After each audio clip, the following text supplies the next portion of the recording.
Hyderabad LB Nagar Saroor Nagar లో ACB దాడులు కొనసాగుతున్నాయి. సరూర్ నగర్ లో నివాసం ఉంటున్న అసిస్టెంట్ మోటార్ వెహికల్ ఇన్స్పెక్టర్ శివలింగం ఇంట్లో సోదాలు నిర్వహించారు. దీనిపై మరిన్ని వివరాలు కరెస్పాండెంట్ రాధాకృష్ణ అందిస్తారు. రాధాకృష్ణ, ప్రస్తుతం సరూర్ నగర్ లో అతని ఇంటిపై పరిస్థితి ఏంటి?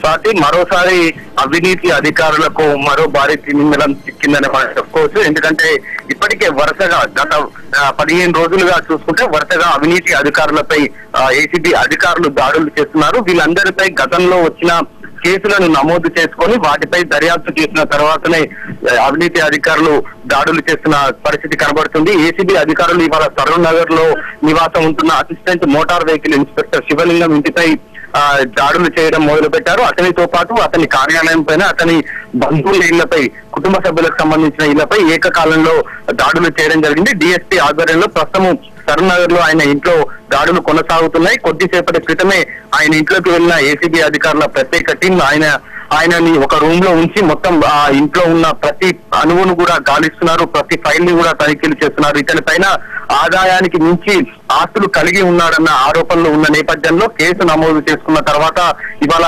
దాడులు చేశారు. ఇటు సరూర్ నగర్ లో ఆయన ఇంటి పైన, అలాగే ఆయన పనిచేస్తున్న కార్యాలయం పైన కూడా దాడులు చేశారు. ప్రస్తుతము ఆ దాడులకు సంబంధించిన ఎంతవరకు వెలుగులోకి వచ్చాయి, ఈ దాడుల్లో ఏసీబీ అధికారులకు ఆస్తులకు సంబంధించిన వివరాలు మాత్రం ఇంకా బయట వెల్లడించట్లేదు. ఎందుకంటే 15 నిమిషాలు మాత్రమే అవుతుంది. లోపలికి ప్రస్తుతం ఆయన ఇంట్లో ఉన్నారు. ఏసీబీ అధికారులు అందరూ కూడా ఒక్కొక్క ఫైల్ ని తీస్తున్నారు. తీసిన తర్వాత ఇతని ఆస్తులు ఎంతవరకు ఉంటాయనేది కూడా తెలిసే అవకాశం కనబడుతుంది. ఇప్పటి వరకు చూస్తే మాత్రం కోట్ల రూపాయల్లోనే ఇతని ఆస్తులు ఉన్నట్లు కూడా చాలా స్పష్టంగా తెలుస్తుంది. సారీ. Thank you Radhakrishna.